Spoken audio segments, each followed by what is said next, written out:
क्या आप यकीन करेंगे कि जिस बिजली के लिए आज हमें तार का जाल बिछाते हैं, खंबे लगाते हैं, बिल भरते हैं, कटौती सहते हैं, वही बिजली एक समय बिना तार पूरी दुनिया तक पहुंचाने का सपना देखा जा चुका था।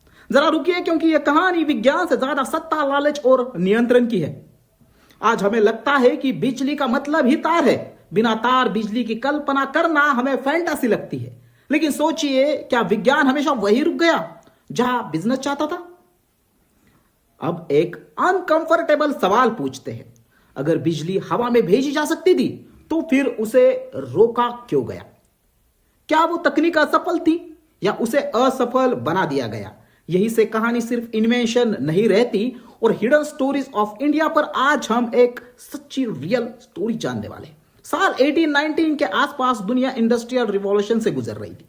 भाप के बाद बिजली नई ताकत बन चुकी थी। जिसके पास बिजली, उसके पास आने वाली सदी का कंट्रोल। एक तरफ थॉमस एडिसन, जिनके लिए बिजली एक प्रोडक्ट थी। दूसरी तरफ निकोला टेस्ला, जिनके लिए बिजली ह्यूमैनिटी की सेवा। सोचिए, इतिहास ने किस सोच को चुना? टेस्ला कोई साधारण वैज्ञानिक नहीं थे। उन्होंने AC current, radio waves, remote control उस समय सोच लिया। जब दुनिया ने बल्ब जलाना सीख रही थी, वही भविष्य को महसूस कर सकते थे।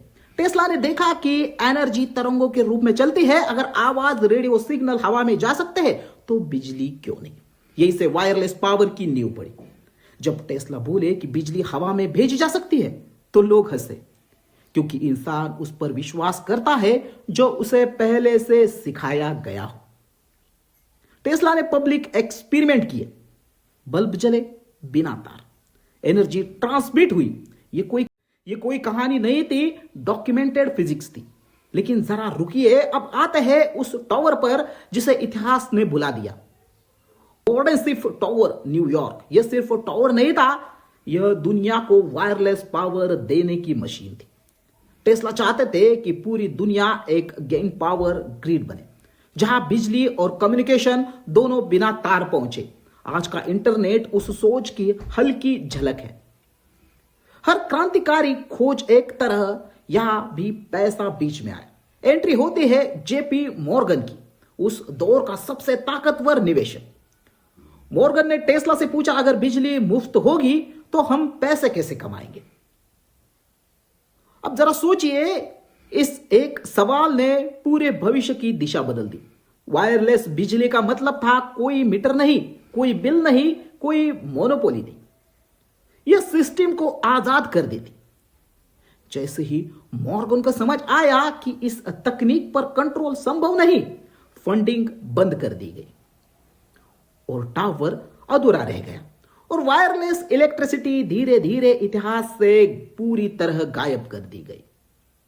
एडिसन का मॉडल परफेक्ट था। तार बिछाओ, मीटर लगाओ, बिल भेजो, प्रॉफिट कमाओ। यह मॉडल आज भी दुनिया चला रहा है। सोचिए, अगर बिजली हवा में हो तो सरकार कैसे रोकेगी? कंपनियां कैसे बेचेगी? असल डर तकनीक का नहीं था, नियंत्रण खोने का था। टेस्ला अकेले हो गए। पैसा खत्म हुआ, सम्मान छीन गया। वो होटल के कमरे में कबूतरों को दाना डालते रहे और दुनिया उन्हें पागल वैज्ञानिक कहने लगी।